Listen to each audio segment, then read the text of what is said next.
E a gente vai chegar no... Vamos chegar no Apocalipse, no juízo final, e viveremos felizes para sempre no paraíso, cara? Olha, o Apocalipse, como diz o próprio nome, é um tempo de juízo. Porque Jesus é visto na Bíblia como o cordeiro e o leão. O cordeiro, ele é o símbolo do animal sacrificial, que morria em favor de alguém. E Jesus veio como um cordeiro porque ele morreu pelos nossos pecados. O justo pelos injustos. Quer dizer, eu não podia morrer por ninguém, porque eu sou pecador. Mas ele não, ele nunca pecou. Então ele morreu pelos pecadores.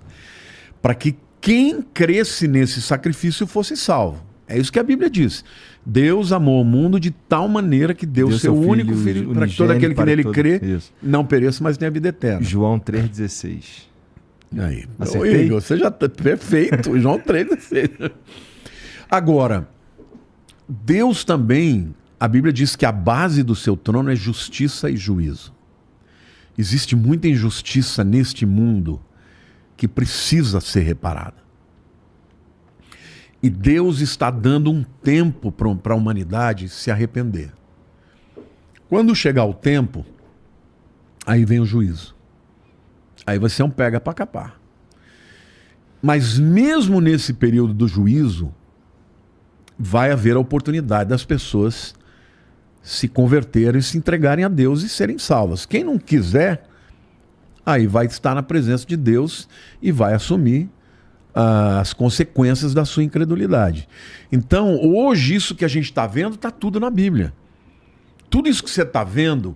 Por exemplo, eu vou trazer aqui um código para você que você acho que nunca ouviu.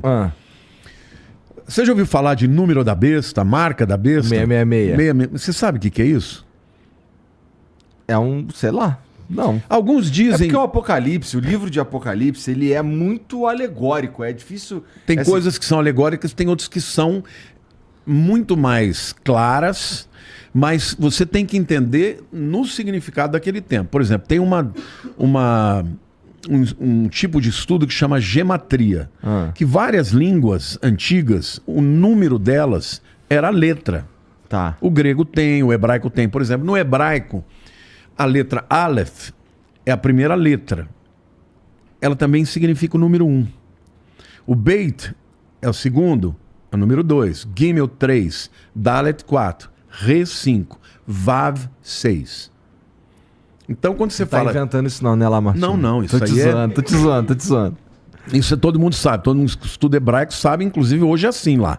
Tá. Eles têm os números, né, arábicos, mas eles também podem... Você pode abrir um livro, a primeira página está com Aleph lá e não com o número 1. Tá? Então, o número 6 é a letra Vav. 666 é Vav, Vav, Vav. Agora, você sabe qual que é a letra que translitera para o nosso alfabeto? W. O que é o WWW? Ih, rapaz. Então estamos nesse momento fazendo uso de um instrumento do diabo. O sistema, porque o que na verdade vai acontecer no Apocalipse?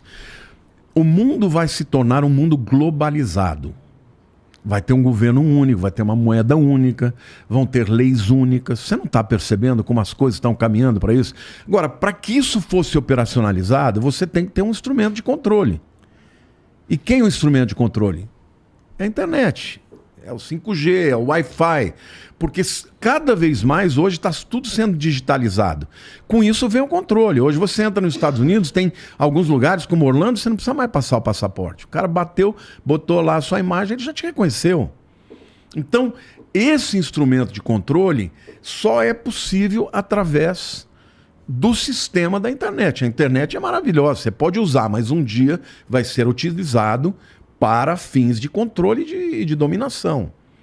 Hoje, por exemplo, você já tem economistas de bancos centrais no mundo falando que tem que digitalizar a moeda, acabar com a moeda papel. Eu falo disso desde 92, meu amigo.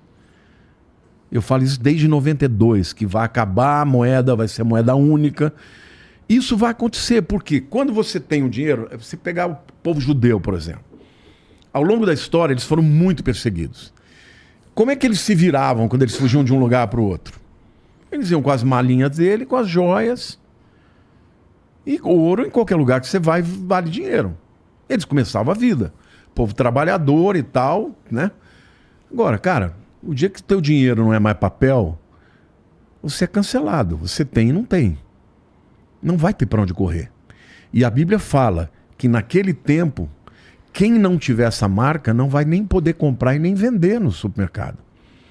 Ou seja, hoje, eu me lembro que o Guto estava até em Israel, ele foi fazer uma visita para um amigo dele, um judeu lá, cristão, numa loja, e ele estava lá batendo papo, o cara virou e falou assim, cara, eu tô doido, eu tô com medo, porque um camarada aqui, um cliente veio, comprou um produto, na hora que eu falei, como é que você quer pagar? Ele, no cartão. Ao invés de tirar o cartão, ele botou a mão assim, na máquina, a máquina leu e pagou.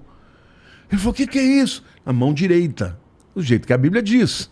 Agora vem o Elon Musk que está dizendo que tem que botar o chip na testa, onde a Bíblia diz. Então nós estamos entrando agora já numa seara onde claramente o mundo está se preparando para uma dominação. Você pegar o Klaus Schwab, que é o presidente do Fórum Econômico Mundial, já ouviu falar sobre isso? O grande reset? Já. Então, o que é um reset? É você pegar, dar um boot no computador e começar tudo de novo. Esses caras estão falando disso. Estão falando de um mundo, até uma agenda 2030 da ONU, de um mundo onde eles acham que para acabar com as diferenças, eles têm que acabar com a moeda, com as diferenças de câmbio. Eles estão falando disso, isso já está saindo de maneira clara. Entendeu? Você já vê reportagens em revistas importantes falando que o mundo hoje entende que tem que ter uma globalização, porque senão você nunca vai vencer as diferenças sociais. Só que hoje esses caras interferem até nos projetos que são votados nas nações. Eu, como deputado, 99% dos projetos que eram apresentados eram vindo do governo. E de onde vêm esses projetos? Muitos deles da ONU. Todos com viés, entendeu? De globalização, viés. E é assim, você vai para os Estados Unidos, vai para a Europa, vem para o Brasil, é a mesma coisa. Então, existe uma visão de preparar o mundo para um controle. E um dia, o líder desse conglomerado de nações vai ser o anticristo. Por quê? Porque o viés dele vai ser contra Deus e contra a Bíblia. Então, até esse levante contra a Bíblia se tornando cada vez mais politicamente incorreta, já é uma preparação para isso, cara. E vai acontecer. Isso é uma visão bem interessante mesmo. Nesse sentido, ouso dizer que Lamartine jamais terá um Tesla. Não tem problema com nada elétrico. Não, mas que o Tesla é do Elon Musk, né? Eu não acho que ele seja o cara, tá? Muita gente me pergunta todo dia, quem que é o anticristo? Meu Deus. Eu acho que tem alguns apóstolos do anticristo. Olha um corte bom aí pra você, os apóstolos do anticristo. Porque o que Jesus fez quando ele falou para os discípulos que eles deveriam ir para o mundo? Nossa, fudeu, porque eu sou fã do Elon Musk. Não, eu também sou fã da Tesla. Tudo isso que você tá falando aí, todas essas melhorias... Pelo amor de Deus, se me der um Tesla, eu vou adorar. Isso. Todas essas melhorias que você tá falando, de, por exemplo, biohacking, que é o cara colocar o chip na mão, não sei o quê. Eu, sem uma visão religiosa, vejo como um avanço. E se eu não me engano, e aí tu me corrige, porque é você que é o expert nesse sentido. Na Bíblia, acho que em Apocalipse, diz que... pouco antes do juízo final, vou chamar assim, haverá um tempo de paz mundial, de bonança, de tranquilidade, ou seja, é pra gente evitar a paz? Não. Boa pergunta, muito boa pergunta. Tem isso mesmo lá, tem isso mesmo. O que tem é o seguinte, que ele vai propor uma paz mundial. E todos nós devemos pregar a paz. Jesus diz, a minha paz vos dou. Esse é o rei da paz. Bem-aventurados os pacificadores. A nossa mensagem tem que ser de paz. Então a gente sempre tem que propor... Ele é o príncipe da paz. Ele é o príncipe da paz. E se eu estou falando em nome dele, eu tenho que ser pacificador, né? Jesus disse, bem-aventurados os pacificadores. Né? A gente não pode ficar provocando guerra. Ao contrário, nós temos que promover sempre a paz. Só que tem a falsa paz.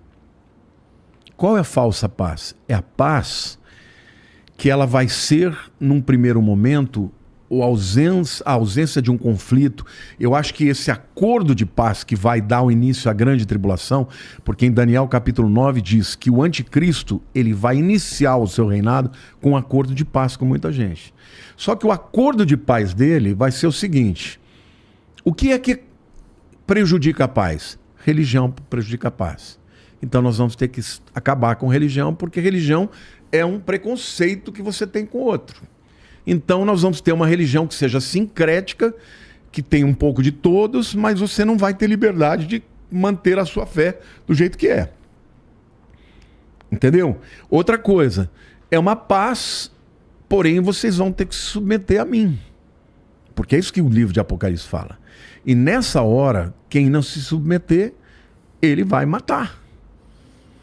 E ou aí já dizia o grande filósofo Falcão do Rapa que paz sem voz não é paz, é medo.